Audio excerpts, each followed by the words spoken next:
Thank you. Thank you very much.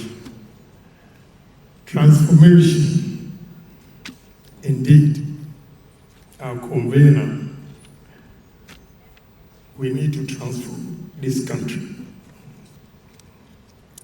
And it starts right from here, the future leaders that are here.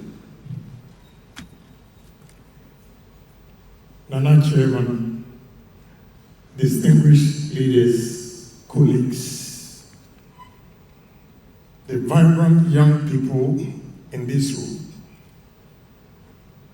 good afternoon. Let me begin by thanking the organizers for bringing up together the conference, for giving my voice. I have called and I couldn't say no to this program, so forgive me.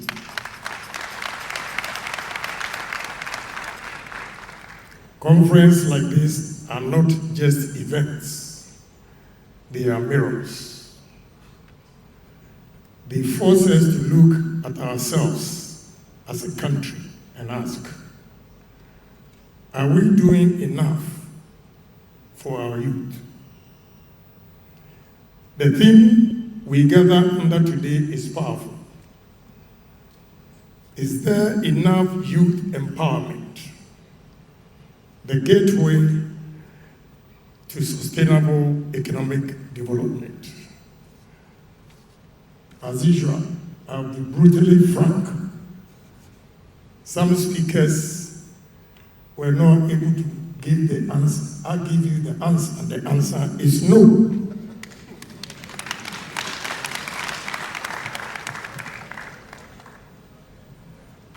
The answer is no because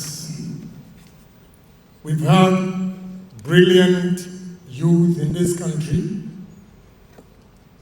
that are eager to do something for themselves. But our leaders and governments have not prioritized the youth empowerment. And even an example that is a gentleman who asked a question about cocoa powder. It looks as if our policies in this country favors only foreign investors. And we, the local entrepreneurs, go through hardships, and sometimes we are treated by the authorities as if we are their enemies. But the gentleman, I want you to go back to the Minister of Finance and ask him the law of the free zones. I have a factory at the free zones, so I know that at least 30% should be sold locally. So if you're going to buy something from the free zones and you've been able to establish that you're a citizen, why should you pay the duty? Go back and ask, so what is the essence of the 30% that they should sell locally?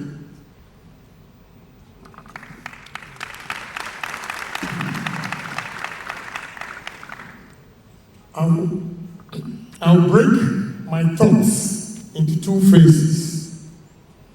The first one is the government role to empower the youth. Any government that do not assure the future of the youth, it means the country itself has no future. Because the youth is our future.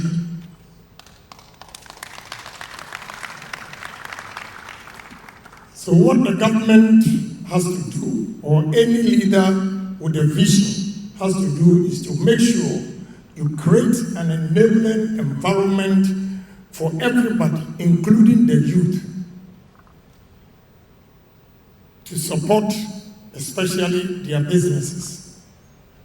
Two, the government should make it a point to explore talents in this country. We need to explore talents among the youth. and not only exploring talents, but to give them support, the necessary support, to make sure that they realize their dreams. I have a different approach.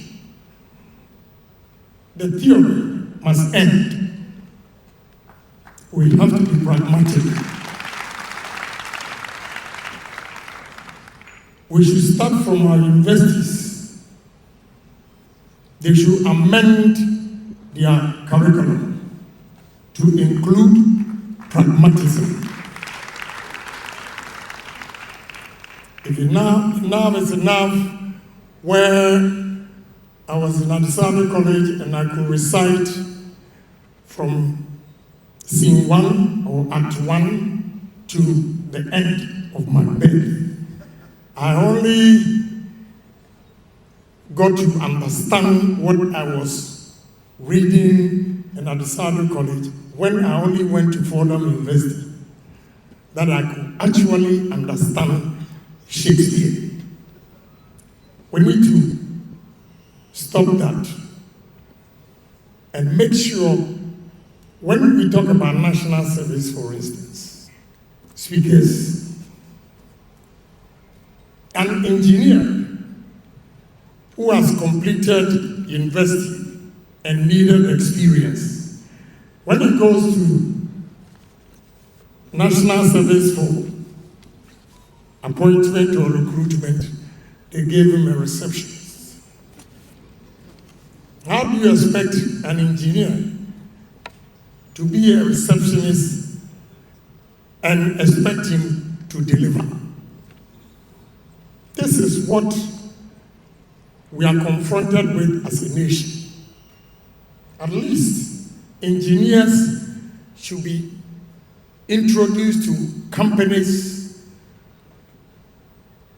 specialized in engineering field to enhance whatever they've learned and the practical experience that will enable them take their destiny into their own hands.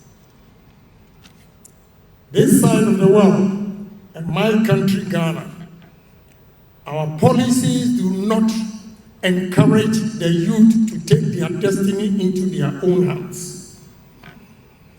A country where they believe only the old has the wisdom and the knowledge. I'm afraid we need to change. We have to appreciate the youth, their talent, and their innovations. If not, we'll be lagging behind when it comes to technology and innovation. Those days when we were in school, when you take math set to exams room, you were disqualified. But today, they take their laptops to the classrooms. We have to accept. In the exams room, we have to accept that is the reality now. So we have to embrace it. But when it comes to Ghana, anything about the youth is relegated to the background. We need to change that. Again, as a nation, we need to change the mindset of Ghanaians, and especially the youth. The youth today believe that the only way to make money is to gamble. You see them all over the place, gambling, and threatening politicians who pose tax on gambling. I will pose tax on gambling to deter you, because that is not the way to make a living for the rest of your life.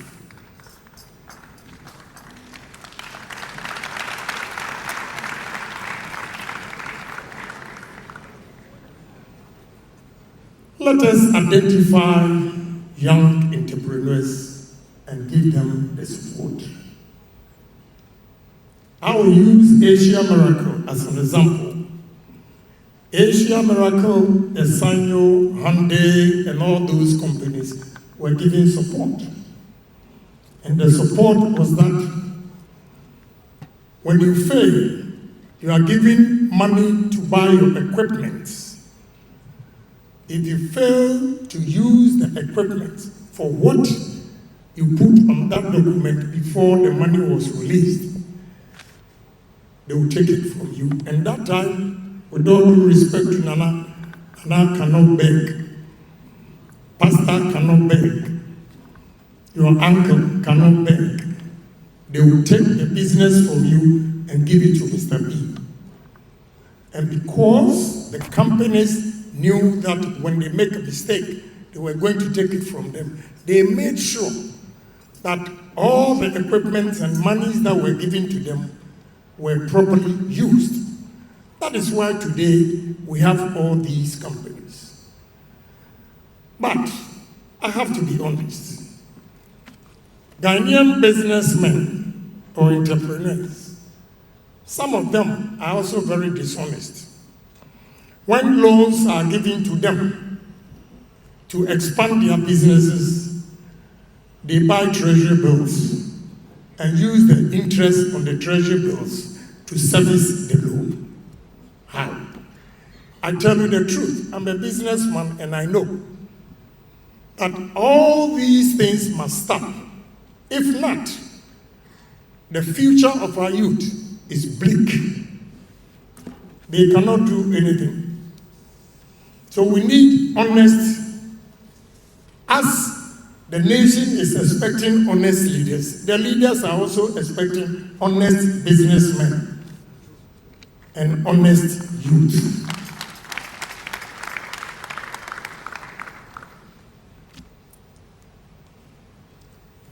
Now to the youth of this country, I know you have dreams. How are you going to realize your dreams? Let me share this few points with you.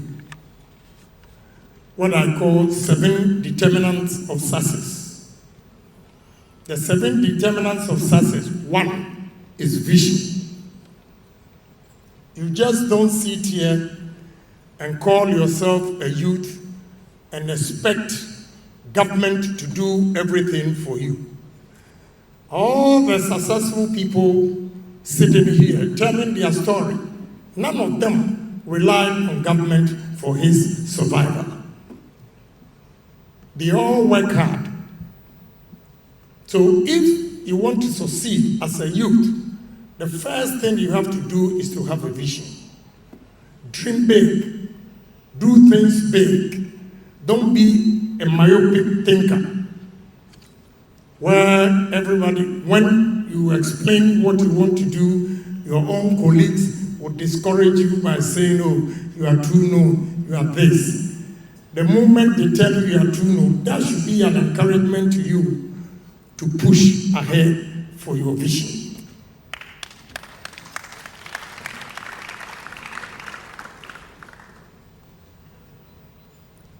Young men, you need to take risk. In life, if you don't take risk, you are not going to succeed. The future belongs to the risk takers, not security seekers. People, I'll give you an example of what I mean by security seekers.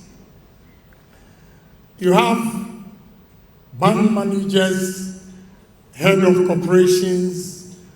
They make money, and all they do is they buy treasury bills. They don't want to take risk. When they buy the treasury bills, they tend to forget that it is somebody who is managing it for them to get their returns. And if I am managing your business to give you, say, 50%, it means I must make 100%.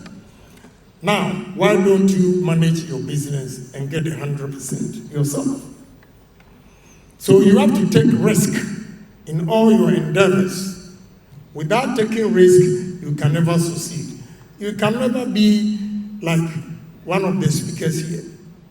So youth, from today, what we've heard from all the speakers, when you go back home, begin to think through it and be a risk taker. It is important. If not, you are never going to succeed. Again, you should be hardworking. You just don't dream and think your dreams will be realized if you don't work hard. You need to work hard. Normally, every person works for 8 hours for a corporation and goes back home. When my former minister was sharing or giving her speech, she made mention that she continues to run a family business and also work as a politician. What it means is that she makes money from the restaurant and makes money from politics. Anybody who works once, say 8 hours, and go to his comfortable home and enjoy, do not expect to make the same money as the one who has 2 jobs. Because if politics will give the minister, say 50,000 a year, restaurant may give her 100,000. And put together, she has made an annual income of 150, compared to the one who works for only 8 hours and makes 50,000.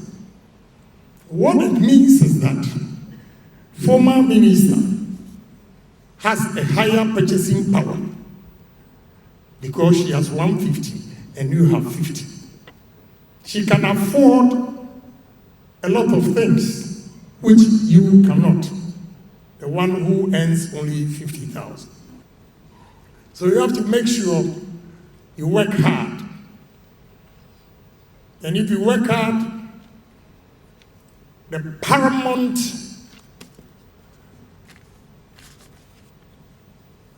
what you have to do with the money you make is to have ability to save.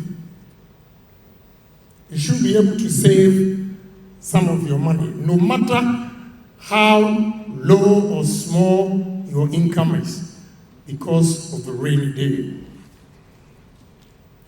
Let me sound political a bit. Going around Western North, Ahafo, and Bono, I saw all the cocoa farms. The cocoa, they can't do anything about it, and I called Cocoa Board to ask. My brother, I'm going around, and the way I see our cocoa trees, what is happening? He said there's a disease called swollen shoots. So what are you going to do? And listen to the sad part. He said, we have borrowed money from World Bank to plant new trees. And my question is, for over 100 years that we've sold our cocoa beans, we didn't think of rainy day that we have to save at least 5%. 5% of our earnings. And today, that they have a swollen shoot, they are going to borrow money from World Bank before they can correct the wrongs. It's a shame. So don't be like the government who doesn't save. Save. If you are not married, save 70% of your income. If you are married, the couples should save 30% of their income because of maybe they can have kids. Why I say 70% is that the youth, when they come out of college and they get their first employment, all they think of is to have a girlfriend and a boyfriend. So they need their freedom. They have to be independent. But it comes with cost. Freedom comes with cost. When we are staying with parents, they will not let you pay rent, but at least when you come in, you buy food and bring it. And rent,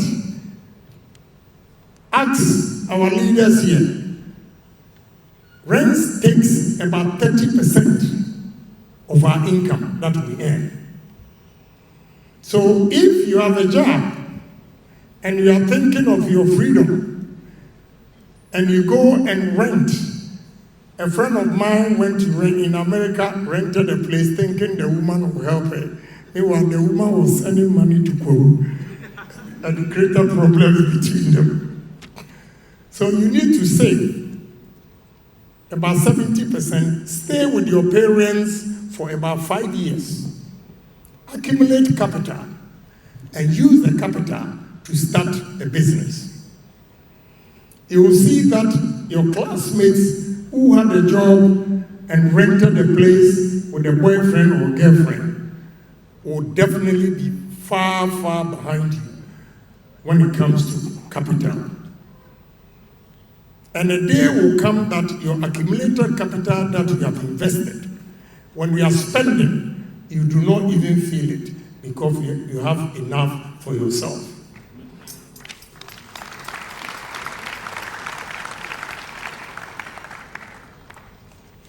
You need to invest your savings. You don't have somebody who came to me, Honorable. In fact, she's my niece. She saved about 120,000 cedis. He came to me, Uncle, I have saved so much. Then I asked her, so what other plans do you have with your savings? And she couldn't answer. Meanwhile, she has a master's degree, and all she knows is look at his bank statement and it's 120. You need to invest the $120,000 by taking risk. Life is full of risk. If you don't take risk, you are never going to succeed. You'll be stagnant. Again, the famous of all, when you hear Agyapong is rich, is this and that, my cardinal principle in business is honesty. Honesty. We have a lot of businessmen who have foreign partners. And when they invest their money in their business, they swindle them. But because of my honesty, as I sit here, a gentleman by me showed me some information that a man from Dubai has checked my background and he wants to meet me. I don't even know him. But anybody going to do business with you these days will check your background first. So if you want to succeed in life, you can be hardworking, you can be anything. But if you are not honest, believe you me, you will fail eventually. So it's honesty, honesty, honesty that will determine your success. Because we are in a global world. People will look at your information and will be willing to deal with you. Even if you approach them yourself, they will go back and check your background and come back again, whether to deal with you or not. So young men, with these determinants of success, what you also have to do is that don't rely on government for your survival. Anybody who will rely on government for his survival, I'll give you an example. The cake is this small, and the whole country everybody is fighting to get a piece. So how much are you going to get? That is the question. So to succeed in life, don't rely on government for your survival. Start a business. There was a question. It was not thrown to me, but I wanted to give the answer. If you want to do business, you might have the most brilliant ideas. But if you come to me with zero down payment and expect me to give you 100% of your dreams, I'm afraid I'm not going to do it. I will not want to do it because I give you the money freely, you will spend it anyhow. I want to see your commitment. Even if you've committed 20%, then I will see the seriousness in you for me to invest in you. But coming in with brilliant ideas, and such people, they can really talk to convince you. But I've gone past that. So show commitment that indeed you believe in your product. Two, indeed you believe that the project is feasible. If you are able to commit yourself, then I will consider also assisting you. So young men and women here, it is not magic to be successful. Just simple things. But the government has to do a lot as well. Yesterday, I watched CNN and I was so inspired by Ghanaian women. Let's clap for Ghanaian women.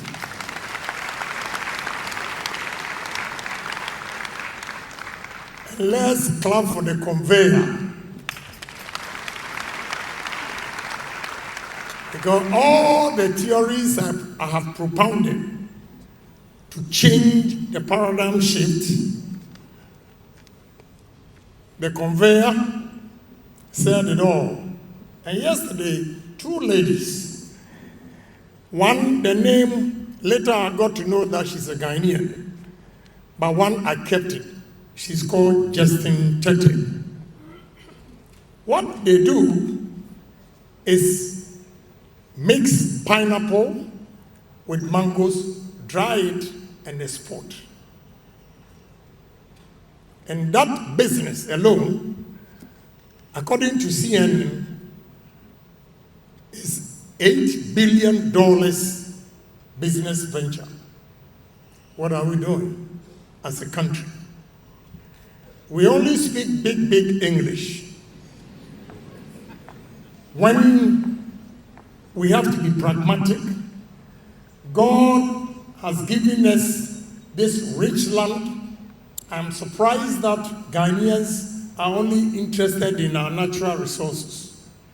I can assure you, if we know what to do, our cassava, pineapple, plantain, sugarcane, cocoa are more important than gold.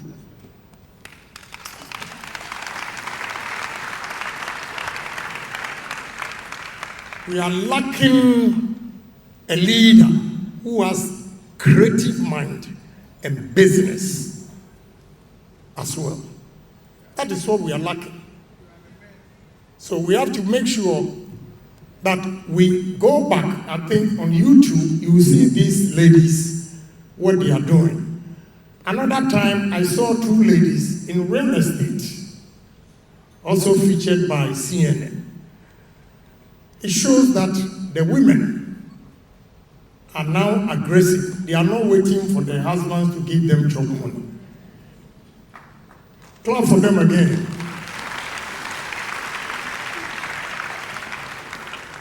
So what we need is adding value to all our raw materials. We should create businesses in this country, processing our raw materials, agro-processing with the value chain. I can stand here stand before you here and tell you how many factories I can get out of maize. Maize, I can get corn oil, 1. 2, I can get ethanol. 3, I can get maize flour. 4, I can get poultry feeds. 5, I can produce Cerelac. 6, I can produce corn flakes. What are we doing? We can use cassava for 32 different products.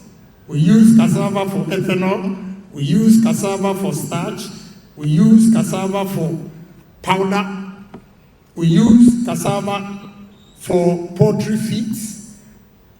So many things we can do. Cassava biscuits. What are we doing? That is the question.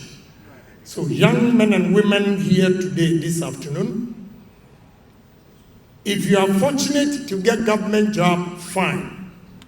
But if not, begin to pick mangoes. Begin to pick the pineapples. I have a young man who came to me with 2,000 acres of mango farms and 500 acres of coconut farm. I can tell you, so many things you can do with coconut, so many things you can do with pineapple or mangoes. So young men and women here, let's go into agro-processing. We are not going back to the agrarian style of farming. We are going to use technology, mechanized farming. Then from there, we add value to all our raw materials. And we'll make more money than the gold. Before I take my seed, let me give you an example. If you don't know, the fastest growing economy in West Africa here now is Benin. And he's using 2 things. 1, cotton. 2, tourism. Ghana, we produce cocoa over 100 years. And now we go to World Bank for 500 million. Or we hedge our cocoa for $500 million. A population of 9 million Benin. This year, the revenue from cotton was $650 million. Strike the average and see a population of 33.6 million looking for $500 million from World Bank, and a population of 9 million earning revenue of $650 million. That is the question. It tells you that our policies here are fundamentally wrong, and we need to change it.